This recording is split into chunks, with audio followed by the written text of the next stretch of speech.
This may sound like a strange question, but are you guilty of hope? Hope sounds like a very positive word, and it is. If we've been through a long and difficult time in our lives, a glimmer of hope is what we need to keep going. If we're hopeful, we are optimistic, right? We're open, and I love that. But what I'm asking you is, what if the hope you have is actually hurting you? We've been socialized to have hope to the point where I believe we've developed a habit of hope. So think about how much time you spend each day hoping that someone else will do something you ask for, or maybe waiting and hoping for something you really want to finally happen. Things like, hoping the kids will cooperate and go to school on time this morning, or hoping your partner will finally remember to put their socks in the laundry basket. Or maybe it's hoping someone will think to send a "how are you" text, or hoping that the person that you're attracted to finally notices you.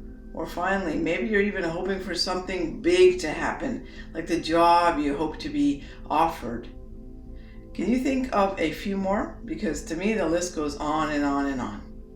So I am asking the question, what if the habit of hope is actually hurting us, frustrating us in big and small ways, and even anchoring us into living life from a passive place?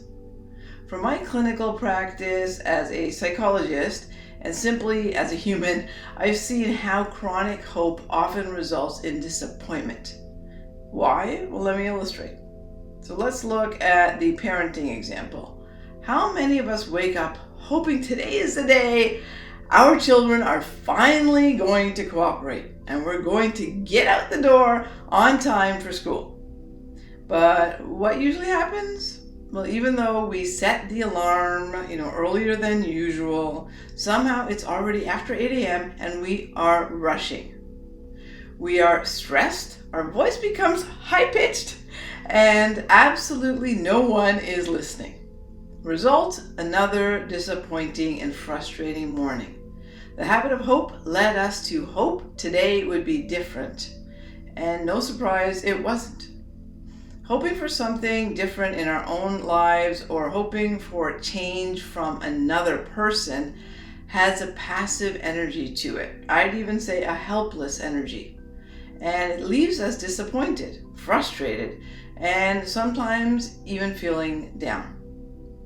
But you might ask, if we stop hoping, right, what do we have?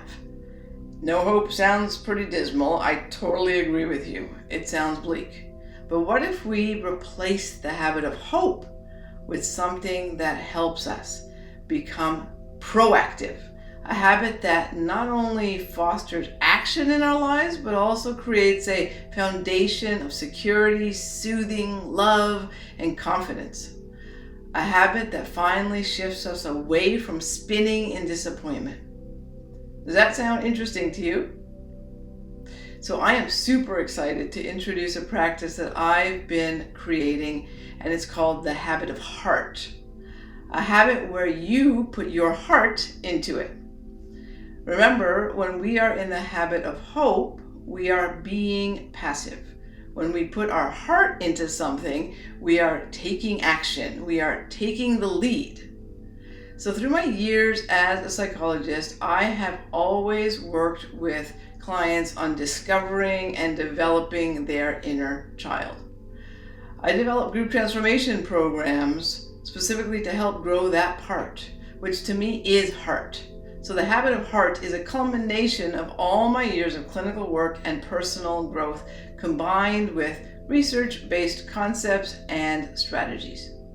So you can imagine how excited I was when I was watching Stranger Things the other day and the character Will showed Mike his painting and said, "See how you're leading us here? You're guiding the whole party and inspiring us. That's what you do. And see your coat of arms here? It's a heart. That's what holds this party together." Heart. Because, without heart, we'd all fall apart. How wise. So we intellectually know that we cannot control other people. But when we put our heart into anything, we take back control. We empower ourselves to take action rather than give our power away. And we can lead the way for others to do the same if they choose. So let me take you through the simple steps to practice the habit of heart. Then I'll tell you about how it helps and steps you can take to tweak it to match your needs. In part 2 of this video series, I will take you through the full practice in real time so you can follow along with me.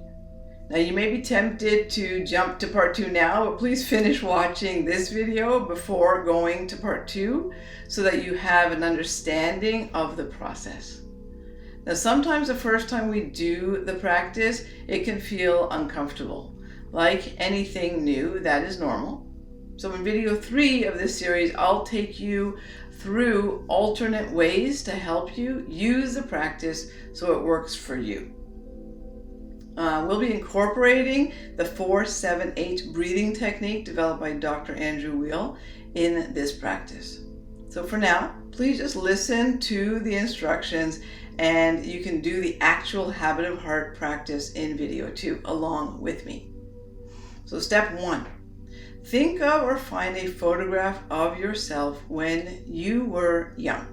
An image that is cute, adorable, or creates the desire to hug that little kid. The sensation within you feels like a soft, tender, or gentle energy. It's very important that you see this part of yourself as a separate part, and when you see them, you like them. Step 2. Once you have that image in front of your mind, put your hand on your heart and drop your shoulders. Step 3. While inhaling for 4 seconds through your nose, close your eyes and imagine slowly breathing that little child in through your nose and down your airway, landing right into your heart space, onto what I call our heart couch. Step 4. Holding your breath now for 7 seconds, imagine that little one sitting on your heart couch, getting cozy and feeling supported. And as you hold your breath, you are holding them on the heart couch. Step 5. Start exhaling through your mouth very slowly for 8 seconds. Step 6. As you exhale, drop your shoulders and in your mind say, I love you, to your young self. Okay, you're done round 1. Step 7, once this is done, you will repeat the exact same sequence 3 more times from step 2 to step 6. But for the second round of step 6, you will say, you are safe with me. For the third round of step 6, you will say, you are amazing. And the fourth and final round of step 6, you will say, I've got you. Now, once completed, just notice any sensations you are feeling, and with compassion and kindness, stay with that. And that's it. Now, I want to let you know that sometimes people feel bigger emotions like sadness or even guilt. If you're feeling overwhelmed, take a pause and comfort yourself using Dr. Peter Levine's self-hug technique. It goes like this. You put your right hand under your left underarm over your heart. Then take your left arm and put it over your right arm. Give yourself a gentle squeeze and breathe slowly and feel the safety of the hug. Then start the habit of heart exercise when you're ready. Now remember, in video 3 of this series, I will give you alternate options to ease you into the process if you need. An important question to ask is why? Why practice the habit of heart? So thanks for asking. There are many benefits that I will be sharing in my upcoming book, but I'll name a few here. Flow, security, calm, better communication, resilience, and connection. all over time.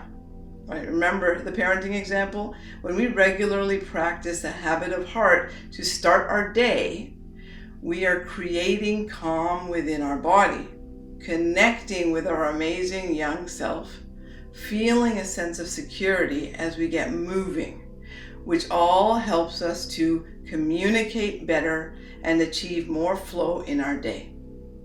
So for a deeper dive into understanding the benefits, let's look at a metaphor. Remember, the habit of hope is like an anchor, keeping you stuck in one place. The more you practice the habit of hope, the deeper the anchor gets embedded. When we practice the habit of heart, we are gently loosening the anchor, and the boat that was getting weighed down begins to rise again. As we practice the habit of heart, we are awakening the wisdom within us and uncovering what's possible. We start getting clarity on our destination and begin to move towards what we want with confidence, calm, and compassion. And when we face the next storm, we can re-stabilize ourselves faster because we are now anchored to ourselves. Hopefully you're a Marvel superhero fan and are familiar with Iron Man. So Tony Stark on his own is a genius, no doubt. But when he clicks the arc reactor right into his heart space, he becomes Iron Man. His superpower gets activated.